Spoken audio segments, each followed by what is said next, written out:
Sweet surrender as I love, serve, and remember. I am the change.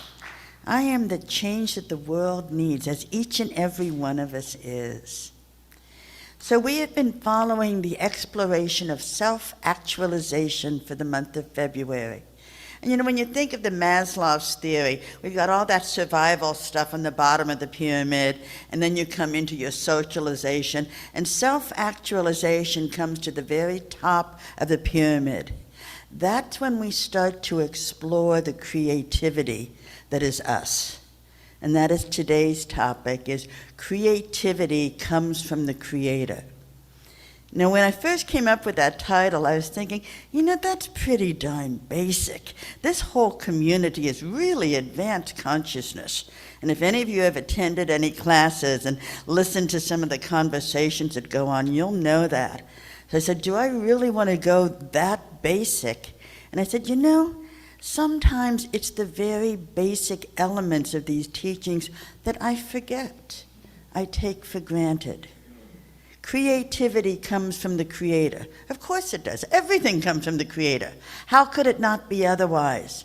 And yet, do I consider myself a creative person? For the longest time I said no. And when we look at creativity, as our reading was saying, was actually art. Am I an artist? Oh, forget that one. So let me ask all of you and online, who here is an artist? Who actually identifies as an artist? A couple people. How many people identify as being creative? A lot more, isn't it? A lot more. And those online, just put a yes in the chat line or me in the chat line. And isn't that interesting that we can claim creativity, but we can't claim being an artist? What's up with that? And for myself, when I think about that, when someone says, oh, Kathy, you're an artist, I clench immediately. No, not me. Jack's the artist. You know, we've got Yvonne as an artist. I'm not an artist. And I stopped to look at that. I said, what is it? Why do I have such a strong reaction to being considered an artist? And what came up for me was twofold. The one is that artist implies a significant talent that I don't have. The other is society's view of artists, right? In our Western society, we put more value on someone who can balance a spreadsheet than someone like Jack who can compose their own song. Right? And you look at the monetary elements of that, I'm sure you've all heard the joke. You know, what's the difference between an artist and a pizza? A pizza can feed a family of 4. It is the exception to have any type of money coming into the artistic forum. So there is that part of it, as well as, so it's a double-edged sword, right? That the world doesn't recognize artists as being a viable field to follow, and the skills necessary to call yourself an artist is not something that I feel that I possess. And yet, when we listen to the reading, that the Creator is nothing but creativity in action. It's in form. Would I say that the Creator is not good enough? That its skill, its beauty, is not sufficient? Of course not. Of course not. And do I consider myself a spiritual person? Well, yeah, as all of us here are, or you all wouldn't be here. So what's holding me back from being creative, from exploring my own creativity? And what's holding me back is that little inner critic that says, you're not good enough. You know, and it might be not talented enough, not vocal enough, not financially stable enough to explore your art, but it's the not enoughness. And again, we come back to the creativity in the Creator. Would we say the Creator is not enough? Of course not. Would we say God resides within? Yeah, That's basic to our teachings. So where's the disconnect? Where's the disconnect? And it's lessons that we have learned throughout our life that says creativity is not the place to be. Go get a real job, right? Don't waste your time doing art or doing music, doing dance. You need to get something that's going to pay the rent, pay the mortgage, raise the family. So part of what Julia Cameron in the Artist Way book does is challenge that whole idea and looks at creativity as synonymous with spirituality. Isn't that a beautiful concept? And it is. And it is. You know, back to that self-actualization, when we're operating at the top of our pyramid, we've had all of our basic needs met, and we're able to then say, I am a fully actualized person by embracing the creativity of who I am, of how I am, of what I am. I was very fortunate in my life to be raised by my mom, and dad, of course, but mom was the one that had the more influence on me, who said, Kathy, I want you to go out in this world and I want you to fail. And it was like, whoa, why would my mom want me to fail? And it wasn't, of course, until I was an older, an adult that I really got the concept. If we have never failed, we've never tried. We've never exceeded that upper limit of our comfort zone. We know we can do this stuff. Can I go one level more? Maybe not. Well, go out and fail. Try it. What's the worst that's going to happen is you're not going to be able to do it. And now you know the work that you need to do internally to bring yourself up, to bring your creativity up, to bring your spirituality up to that whole self-actualization place. But you don't know it unless you try. When we look at some of the really successful people that are well-known names in the American life, Walt Disney as an example. Anyone know how many times Walt Disney was turned down for financing? Just shout out some numbers. 300 banks turned Walt Disney down when he was trying to get financing for Disney World. And he was fired from his early careers because he wasn't creative enough. Doesn't that put it in perspective? Abe Lincoln, before he ran for president, ran for other offices in the Senate and the House. He lost 8 elections before he was actually elected to be the president of the United States. And Babe Ruth, who held the home run record for 34 years, also had the strikeout record, at over 1,300 strikeouts in his career. We don't think about those failures, but they had to happen to have the successes. And many of us get stuck in that spot of, I don't know if I can do this well enough, so I won't do it at all. Whereas go out and fail, try it, see what happens. I was listening to a podcast not too long ago by Ira Glass, who does This Is America. And he was saying that people who do identify as creative, who do identify as artists, they have very, very high standards. They know what good is. So when they create something, it's like, well, here's good and here's me. Well, what they're comparing this good to is often the masters, not the master's early work, because we had to start somewhere.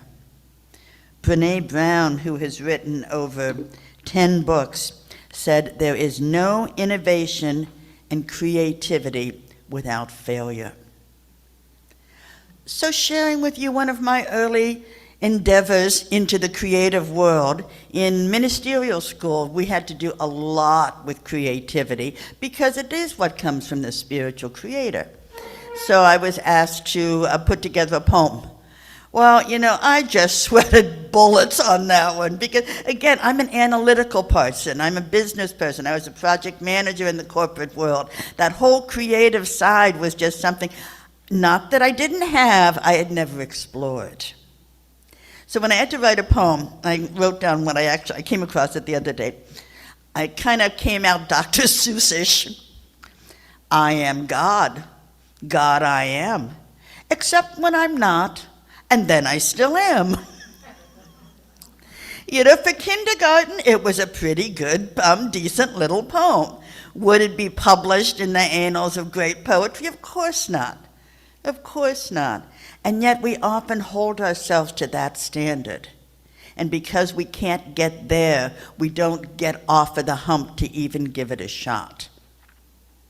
This is where going within to that divine part of our nature that has been created to be creative. To the great artist has put that bit of art ability inside each and every one of us. And art is not limited to the beautiful paintings and sculptures. Look at performing arts. Look at the musical arts. Look at culinary arts, engineering arts. Any time that we are being creative, we are being artists. Would we have the iPhone, even the PC, if some creative people in the world had not said, I'm not going to listen to society, I'm going to come to what moves me. And whether it was a spiritual motivation or not, it was spiritual. Doesn't have to be recognized to come from spirit. As we all were born with this innate ability to create, what do we do when a child is restless? We give them a piece of paper and a box of crayons. They're happy as a clam. Yeah, and sometimes it's nothing more than circles. Goes up on the refrigerator. This is a work of art. Because to the child, they hadn't developed that little critic that says, I'm not good enough. This is one of the things that we're going to be exploring when we get into the Artist Way class that starts tomorrow, is all the various modern ways of doing art, from photography and haiku and drawing, just everything imaginable, to experience it. Do we resonate with this form? Do we not resonate with this form? I found for myself that I can be a very creative writer. There's a book in here. It's not ready to come out yet, but there's a book in here. And that's part of my creativity coming through, just acknowledging it. So this is something that I think we all can benefit from, looking at what we can claim as creativity. Is a drawing that's a stick figure, and people would barely even recognize it as a stick figure. That's not my medium. Writing is. So this is something that when we want to get closer to our own divine creator, is when we can work immediately by getting creative, getting closer to our own creativity. That's a big concept. As most everyone in this room does want to get closer to spiritual connection, closer to their creator, closer to their own feelings of inner divinity. And we all have different ways of doing that. We pray, we meditate, we listen to inspiring music, we read inspiring quotes. We take a rest. This is what our beloved Reverend Harriet is doing right now. For it's when we're able to take a step back from the busyness of this world that we're able to experience our own creativity. If we're always going, when do we have time to listen to the still, small voice inside? And this is the voice that says, you're magnificent. I love you. You are filled with all the beauty that I have created in the world. All we need to do in our human situation is to put it out there.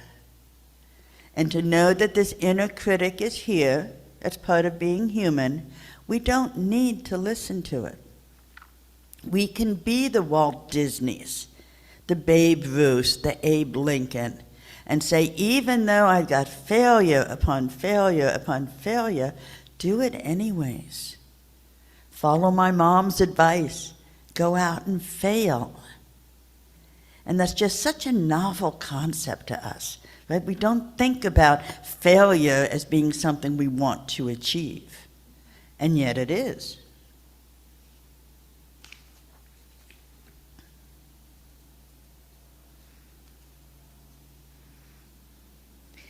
You know, Ernest Holmes even talks in the Science of Mind textbook that all thought is creative, according to the impulse, emotion, and conviction behind the thought, and that the mind of God is the essence of creativeness.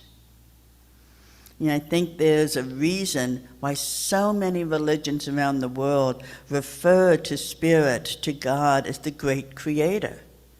Yeah, creativity does indeed come from the Creator. We have a job in our lives to be ye like little children, to just be that child with a box of crayons and go play. And when you go way back to infancy and you look at a child who's first learning how to walk, right? Intuitively, they know that walking is better than crawling. So they stand up, they might take one step, maybe two, and they fall. Boom! And what do? Sometimes they'll cry. More often than not, it's like, what happened here? I thought I got this when I thought I knew what to do. So they get up, and they do it again. And they fall again, and they get up again, and they do it again. And if you've ever watched these infants learning how to walk, they'll grab anything, right? A table, a chair, a person's leg, because they know they need better balance than they have right away. And that's what comes up with all of us as well. We need to bring that balance into our lives. And we do that with our spiritual practices, with taking a rest, with stepping back from the hustle bustle. I mean, even in the Bible, God rested on the seventh day. How many of us have just taken a day off life? Binge out on Netflix, garden all afternoon, just take a walk in the park on a sunny day without a care in the world. Few of us give us that time. This is the other thing we'll be talking about with the artist way, is that it's the artist date. You take yourself on a date. And maybe it is a walk in the park, maybe it is a museum trip, but it's done alone. Because it's all about exploring your own creativity. And when we're doing it with other people, we go into our social environment, which is fine, is fun, is beautiful. But the creativity happens usually when we are alone, when we take that time to just explore who we really are. And that's a big question. You know, who are we? And almost everyone will immediately identify with what they do. You know, who am I? I'm a minister. Okay, well, yes. But what else? And when we get down to strip away, I'm a daughter, I'm a wife, I'm a friend, I'm a minister, I'm retired, I'm a homeowner, all this outside stuff, what's left is a spiritual being. I am God's creation. I have all the creative ability that the Creator has. I have been imbued with this sense of making things. For when we're making things is when we are experiencing our highest self. There's that creative element in each and every one of us that wants to be released, that wants to be explored. Just think about your own self. When you have made something, especially when it's a stretch, isn't there just that little bit of stepping back and said, yeah, look what I did here. That's also, of course, there's ego in taking pride in it, but it's that creative energy of spirit that has come through and has been put out into the world that we live in. So just take a moment and think in your own mind, where is your creative skills? What are you creative in?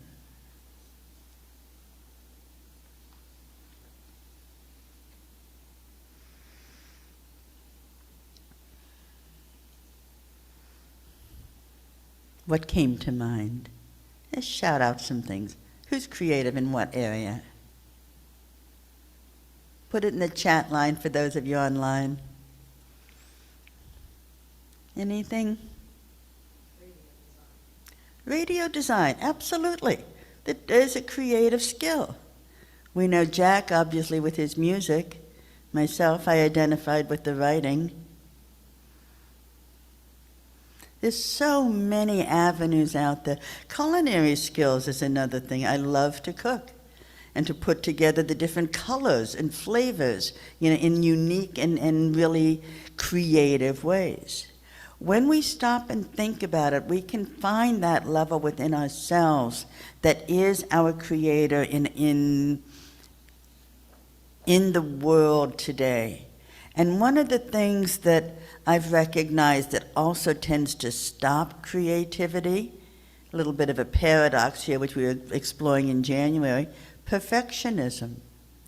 Art is never perfect. It is constantly evolving. And when you have perfectionist tendencies, it often blocks the flow because we're coming back into this whole not good enough.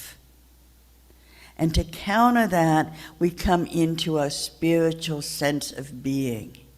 This magnificence that has been created, that is just filled with all of the ability to create the same way that spirit does. We are the ones, though, that have to first open to it, to explore it, to investigate how we're going to get this creative skills inside us out into the world so that we can experience that full self-actualization. In the book, The Artist's Way by Julia Cameron, she aligns our creativity with our spirituality. She says, when we move towards our own creativity, we move towards our Creator. When we seek to become more spiritual, we find ourselves being more creative. Our creativity and our spirituality are closely interconnected. They are, in effect, one and the same. Does anyone want to be more spiritual in this room? Yeah. Go draw something. Get a box of crayons. Find those designs, mandalas. I never pronounce this word. You know the one I'm talking about. Mandalas? Mandalas, there we go. Just color it in. That is going to increase your own ability to experience spirit in this world. Julia Cameron continues to say, creativity is God energy flowing through us, shaped by us, like light flowing through a crystal prism.